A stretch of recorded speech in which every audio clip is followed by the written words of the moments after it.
அந்த கம்பெனிக்காக என்னெல்லாம் பண்ணிருக்க நீ? கொஞ்சம் கூட நன்றி இல்லாம இப்படி பண்றாங்க. வேலை இல்லாம இப்ப என்ன பண்ணுவ? ஏய், அந்த மேனேஜர் பண்ற டார்ச்சருக்கு கம்பெனி என்னடி பண்ணும்? அந்த கம்பெனி நமக்கு எவ்வளவு செஞ்சிருக்கு, அதையும் கொஞ்சம் யோசிச்சு பாரு. வேற வேலை தேடிக்க வேண்டியதான். கம்பெனில லோன்லாம் எடுத்திருக்கியே, இப்படி திடீர்னு ரிசைன் பண்ணிட்டா சும்மா இருப்பாங்களா? இப்ப வேற வேலை உடனே கிடைக்குமா ரஜினி? எனக்கு தலையே சுத்துது போ. எனக்கும் தெரியல, வருது வரட்டும். என்ன பண்றது, ஃபேஸ் பண்ணிதானே ஆகணும். கல்யாண செலவுக்கு கூட கம்பெனில தான் லோன் கேட்டிருந்தேன்.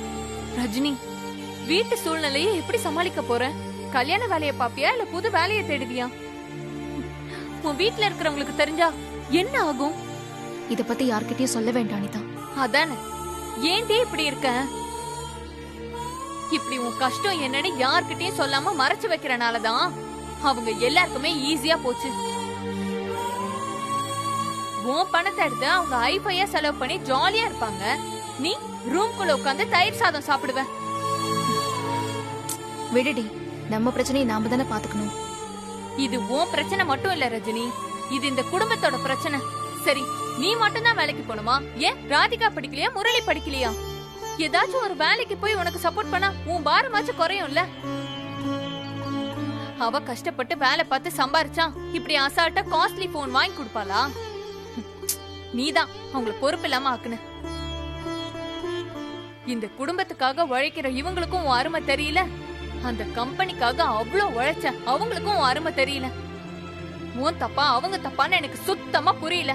தப்ப பத்தி இப்ப பேச வேணாம் அனிதா, அதை எப்படி சரி பண்றதுன்னு பேசலாம். உனக்கு தெரிஞ்ச இடத்துல ஏதாவது வேலை இருந்தா சொல்லு. முறைக்காதடி, நான் சீரியஸா சொல்றேன். வா, உள்ள போலாம்.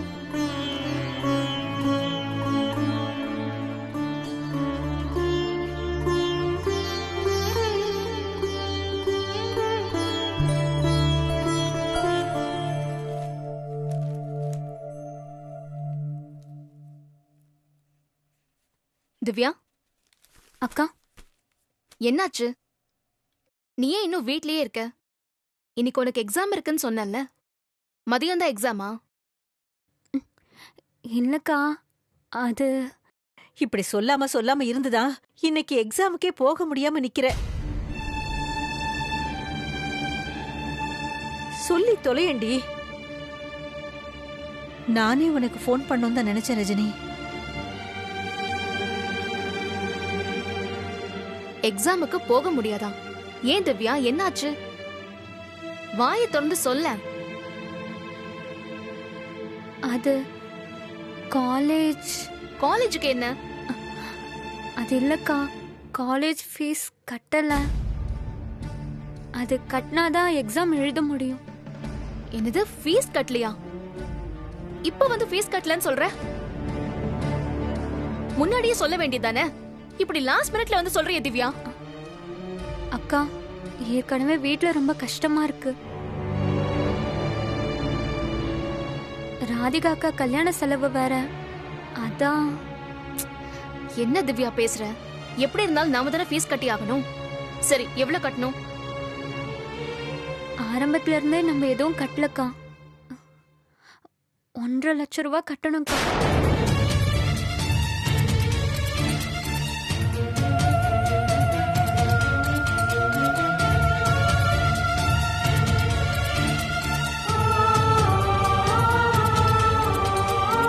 என்னது, 1.5 லட்சமா?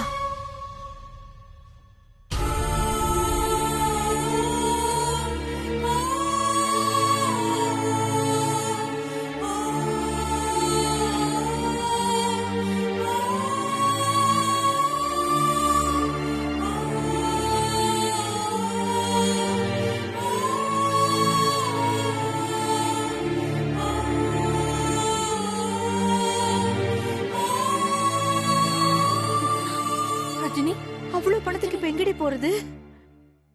முதல்லயே சொல்லிருந்தா கொஞ்சம் கொஞ்சமா கட்டி முடிச்சிருப்பால. இப்ப என்ன பண்றது ரஜினி? ரஜினி, போன் ரீ.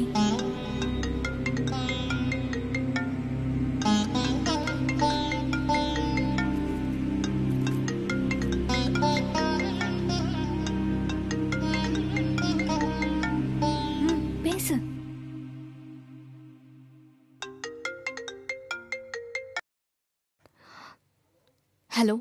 ஹலோ ரஜினி, எங்க இருக்கீங்க? ஆபீஸ்க்கு வர முடியுமா? ஆ, என்ன சார், என்ன விஷயம்? நான் தான். அதெல்லாம் இருக்கட்டும் ரஜினி, நான் சொல்றத கேளுங்க. சொல்லுங்க சார். நீங்க 4 lakhsக்கு அப்ளை பண்ணிருந்த லோன் சாங்ஷன் ஆயிடுச்சு. அதுக்காக தான் ஆபீஸ் வர முடியுமான்னு கேட்டேன். சார், நீங்க ஆபீஸ்க்கு வாங்க, as soon as possible. மத்த டீடைல்ஸ்லாம் நேர்ல பேசிக்கலாம்.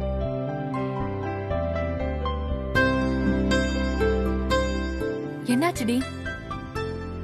நான் உடனே ஆபீஸ்க்கு போகணும்.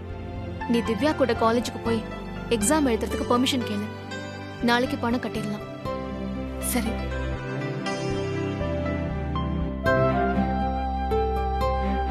திவ்யா வா போலாம். போயிட்டு வரோமா? வரேம்மா.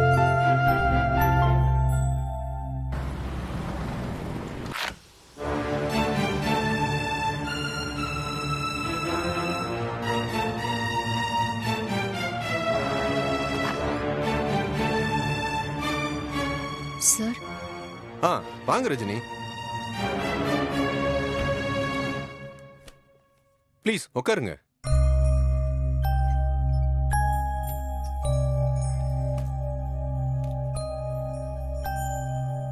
உங்க சிச்சுவேஷன் எனக்கு புரியுது. நீங்க எதை பத்தியும் யோசிக்க வேண்டாம், ஹெசிடேட் ஆகவும் வேண்டாம். நம்ம பழைய ஜீம் உங்களை பத்தி நிறைய சொல்லிருக்காரு. அதனாலதான் என்னால முடிஞ்ச ஹெல்ப் பண்ணணும்னு நினைச்சேன். Thank you sir. ஆனா எல்லாரும் ஒரே மாதிரி இருக்க மாட்டாங்கங்கறதையும் நீங்க புரிஞ்சுக்கணும் ரஜினி. சில விஷயங்களை காம்ப்ரமைஸ் பண்ணிக்கிறது நல்லதுதான். சார், கேபின் கிடையாது, எல்லார் கூடயும் உட்காந்து தான் வேலை பார்க்கணும்னு சொன்னாரு. அதை நான் அக்செப்ட் பண்ணிக்கிட்டேன். பட் நான் தனியா உட்காந்து வேலை பார்க்கறதுக்கு ஒரு வேலிடான ரீசன் இருக்கு. அதே மாதிரி பார்க்க கூடாதுன்னு சொல்றதுக்கும் அவர் காரணம் சொல்லணும்ல. அத பத்தி கேட்கவே கூடாதுன்னு சொல்றத எப்படி சார் அக்செப்ட் பண்ணிக்க முடியும்? ஓகே ரஜினி, அவர் ஏன் சொல்லலன்னு எனக்கும் தெரியாது, நான் அவர்கிட்ட கேட்கவும் முடியாது. பட் நீங்க கிளம்பி போனது அவர் என்ன கூப்பிட்டு கேட்டாரு. அதனாலதான் நீங்க ரெசிக்னேஷன் அனுப்புனதை நான் அவர்கிட்ட சொல்ல வேண்டியதாயிடுச்சு. அவர் தான் லோன் சாங்ஷன் ஆயிடுச்சுன்னு உங்ககிட்ட சொல்ல சொன்னாரு. சார், என் ரெசிக்னேஷன் இல்ல, அதை நான் ஃபார்வர்ட் பண்ணல.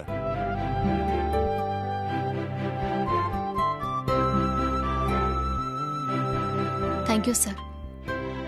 நான் இங்கேயே கண்டினியூ பண்றேன். All the best.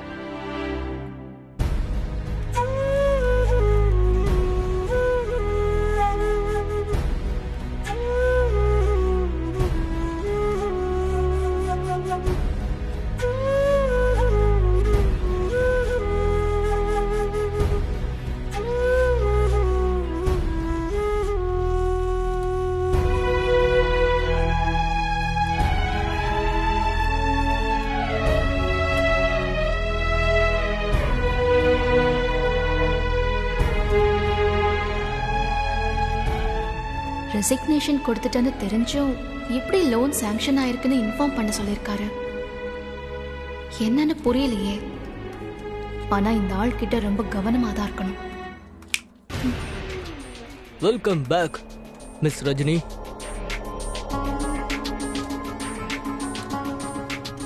என்னமோ ரோஷமா போனீங்களாமே, வரமாட்டீங்கன்னு நினைச்சேன். போன வேகத்திலே வந்து உட்கார்ந்துட்டு இருக்கீங்க.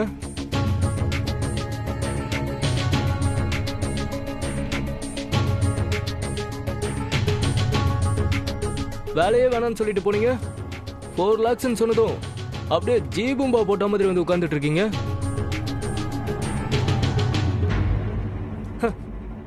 உங்களை பத்தி தான் இந்த ஆபீஸ்ல எல்லாரும் பெருமையா பேசுறாங்க. இந்த டிராமா போடுறதெல்லாம் நிப்பாட்டிட்டு ஒழுங்கா வேலையை பாருங்க. No arguments. இனிமே வேலைக்கு லேட்டா வர்றது, இஷ்டத்துக்கு கிளம்பி போறது, இந்த மாதிரி பண்ணீங்கன்னு வச்சுக்கோங்களேன், நீங்க ரிசைன் பண்ண வேண்டாம், நானே உங்களை அனுப்பிச்சிருவேன். Got it?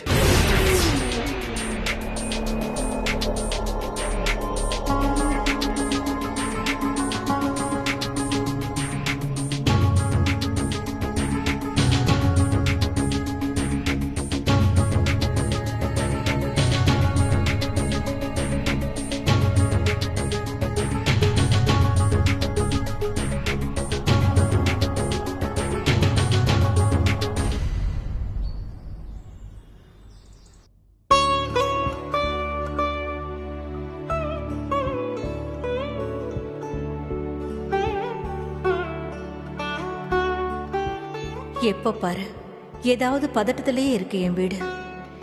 என் வாழ்க்கை தான் இப்படி ஆயிடுச்சுன்னா என் பொண்ணுங்க வாழ்க்கையும் இந்த மாதிரி ஆயிடுச்சே. ராதிகா கல்யாணம் நல்லபடியா முடியணும்னு நினைச்சுக்கிட்டு இருக்கிறேன். அதுக்குள்ள இந்த திவ்யாவோட ஃபீஸ் பிரச்சனை. எப்போதான் இந்த கடவுள் கண்ணை திறந்து பார்க்க போறானோ தெரியல.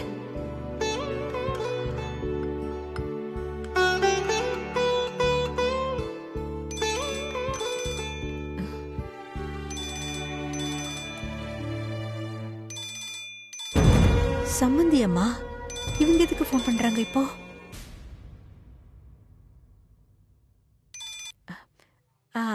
சொல்லுங்க சம்மந்தி அம்மா. சம்பந்தி, எப்படி இருக்கீங்க? உடம்பு முடியலன்னு சொன்னாங்க, இப்ப பரவாயில்லையா? இப்ப கொஞ்சம் பரவாயில்லங்க. நீங்களும் கோயிலுக்கு போயிட்டு வந்ததா சொன்னாங்க. ஆமா சம்பந்தி, அவங்களுக்கு கொஞ்சம் உடம்பு முடியாம இருந்தது, அதனால வேண்டிக்கிட்டு போயிட்டு வந்தேன். அப்புறம் சம்பந்தி, இங்க நடந்த விஷயத்தெல்லாம் உங்ககிட்ட சொல்லிருப்பாங்க. தயவு செஞ்சு எதையும் மனசுல வச்சுக்காதீங்க. என் பொண்ணு கோவத்துல ஏதோ புரியாம பேசிட்டா. பரவாயில்ல சம்மந்தி அம்மா, நீங்க புரிஞ்சுக்கிட்டு ஆதரவா பேசுறீங்களே, அது போதாதா? இந்த காலத்து பிள்ளைங்க எல்லாருமே அப்படித்தான் யோசிக்காம பேசிடுறாங்க. நான் ஒண்ணும் நினைச்சுக்கல. ரொம்ப சந்தோஷம் சம்பந்தி. அப்புறம் ராதிகா வீட்ல இருக்காளா? ஆமா, இங்கதான் அவ ரூம்ல இருக்கா. என்ன சம்பந்தியம்மா, ஏதாவது முக்கியமான விஷயமா? இல்ல, உங்களுக்கு உடம்பு சரியில்லைன்னாங்க, அதான் உங்களையும் பார்த்துட்டு அப்படியே ராதிகாவையும் பார்த்துட்டு வரலான்றதுக்காக தான் கேட்டேன். எதுக்கு ராதிகாவை கேக்குறாங்க? ஏதாவது பிரச்சனையா இருக்குமா? மாப்பிள்ளையோட அக்கா ஏதாவது சொல்லிருப்பாங்களோ? ஹலோ ஹலோ சம்பந்தி. ஆ ஆ ஆ, சொல்லுங்க சம்பந்தியம்மா. அவ வீட்ல தான் இருக்கா. நீங்க வாங்க சம்பந்தியம்மா. ஓ, அப்ப சரி. ஒரு 2 மணி நேரத்துல நாங்க அங்க வரோன்னு ராதிகா கிட்ட சொல்லிடுங்க. வச்சிடுறேன். ஐயோ, நானும் என் பொண்ணு வரோன்னு சொல்லிட்டு வச்சுட்டாங்களே. ரஜினி கூட இப்ப வீட்ல இல்லையே. என்ன பண்றது இப்போ? முதல்ல ராதிகா கிட்ட போய் ரெடியாக சொல்லணும். அதான் கரெக்ட்.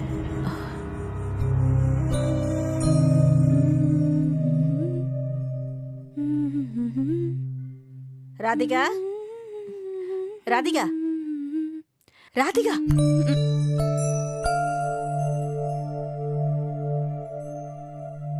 என்னம்மா, இப்பதான் கொஞ்ச நேரம் பாட்டு கேட்கலான்னு உட்கார்ந்தேன். Disturb பண்ணாதீங்கம்மா please. ஏய், மெனக்கெட்டு ஒரு ரூமை தேடி நான் வந்திருக்கேன். என்ன ஏதுன்னு கூட கேட்காம டிஸ்டர்ப் பண்ணாதீங்கன்னு சொல்ற. எழுந்துறீ முதல்ல நீ. எதுக்குமா? என்ன செய்யணும் உனக்கு இப்போ? ஏய், கல்யாண தேதி குறிச்சு பத்திரிக்கையெல்லாம் கூட கொடுக்க ஆரம்பிச்சாச்சு. பொறுப்பு மட்டும் எப்பதான் வரப்போதோ தெரியல. மாப்பிள்ளை வீட்ல இருந்து சம்மந்தி அம்மா போன் பண்ணாங்க.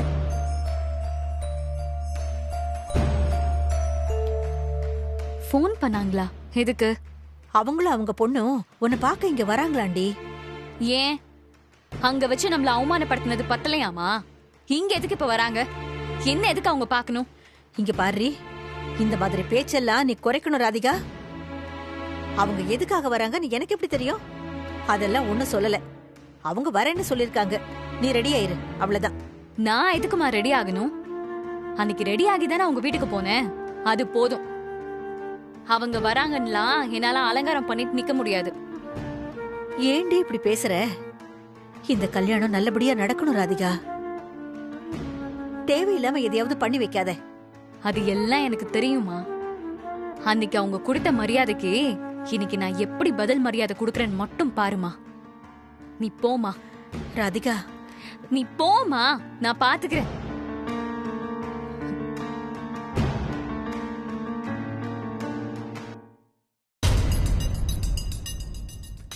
எங்களை அப்படி கேவலப்படுத்திட்டு இன்னைக்கு எங்க வீட்டுக்கு வரியா? வா, பாத்துக்கிறேன்.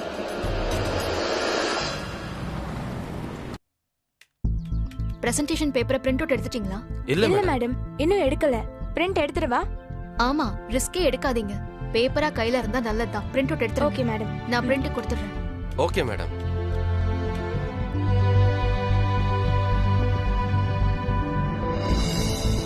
என்னங்க மேடம்? மீட்டிங் ஸ்டார்ட் பண்றதுக்குள்ள இத பார்த்துட்டு கரெக்ஷன் இருந்தா சொல்லிடுறீங்க. சரிங்க மேடம். சரி போங்க. அவர் கூட போங்க. Okay madam.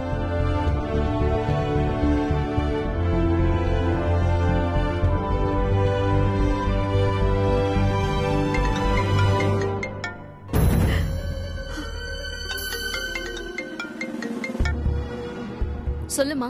ரஜினி, நான் என்னடி சொல்லுவேன்? மேடம் ஆ. இது செக் பண்ணிட்டேன். ஒரு நிமிஷம்.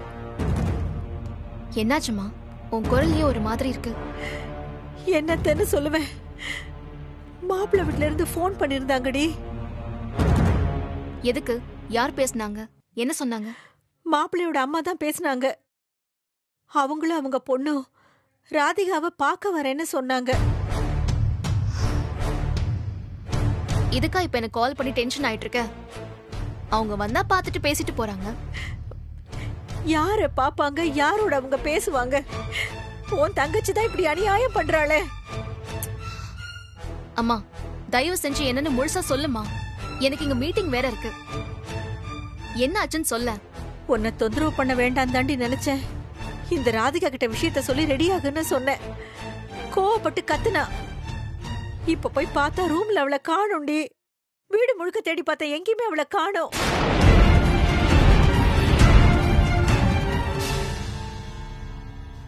என்னம்மா சொல்ற? ஆமா ரஜினி, போன் பண்ணாலும் எடுக்க மாட்டேங்கிறா. எங்க இருக்கானே தெரியல. அவங்க வேற கிளம்பி வந்துகிட்டு இருக்காங்க. அவங்க போன்ல கேட்டப்போ அவ வீட்ல தான் இருக்கான்னு வேற சொல்லிட்டேன். அவங்க வந்து கேட்டா நான் என்னடி பதில் சொல்லுவேன்? ஏன் மாவ இப்படி பண்றா? நான் ஆபீஸ் வேலையை பாப்பனா இல்ல அவளை தேடி போவேனா? வீட்ல இருந்த பொண்ணு எங்க போனான்னு தெரியலன்னா மாப்பிள்ளையோட அக்கா என்னெல்லாம் பேசுவாளோ பயமா இருக்குடி. நீ கொஞ்சம் போன் பண்ணி பாரு.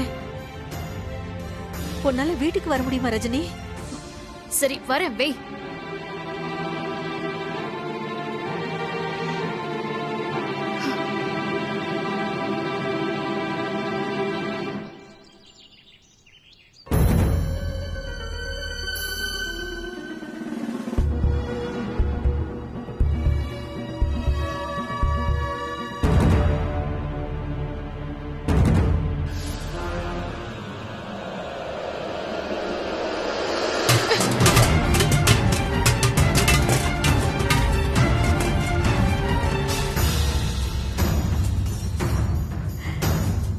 என்னாச்சுடி?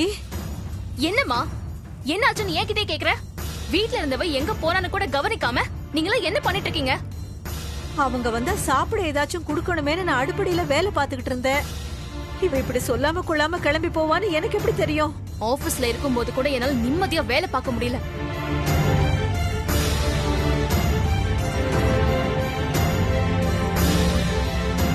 திடீர்னு இப்படி ஏதாவது ஒண்ணு நடந்துருது. வொர்க்கிங் ஹவர்ஸ்ல இப்படி வீட்டு வேலையை பார்த்துட்டு இருந்தா சம்பளம் எப்படி கொடுப்பாங்க? கோவப்படாத ரஜினி. எனக்கு விவரம் தெரிஞ்சா நானே போய் தேட மாட்டேனா? ஒரு பிரச்சனைன்னு வந்தா மனசு பதறி போகுது. என்ன செய்யறது ஏது செய்யறதுன்னு யோசிக்கவே முடியல. நானும் மனுஷிதாமா. எனக்கு இருக்கிறதும் மனசுதான். இந்த வீட்ல யாருக்காவது இது புரியுதா?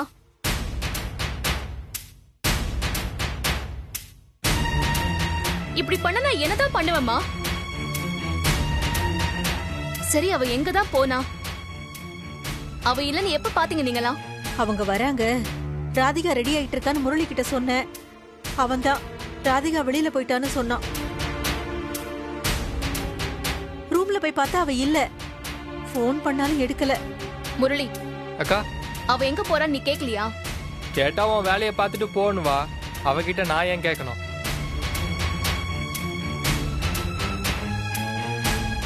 எப்படி பேசுறான் பாரு, உன் பொறுப்பான புள்ள.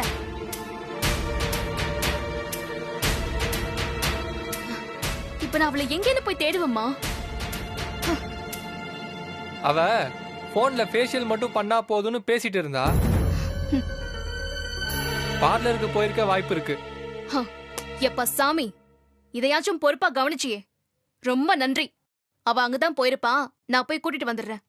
அவங்க இங்க வந்தாங்கன்னா பேசி இருக்க வைங்க.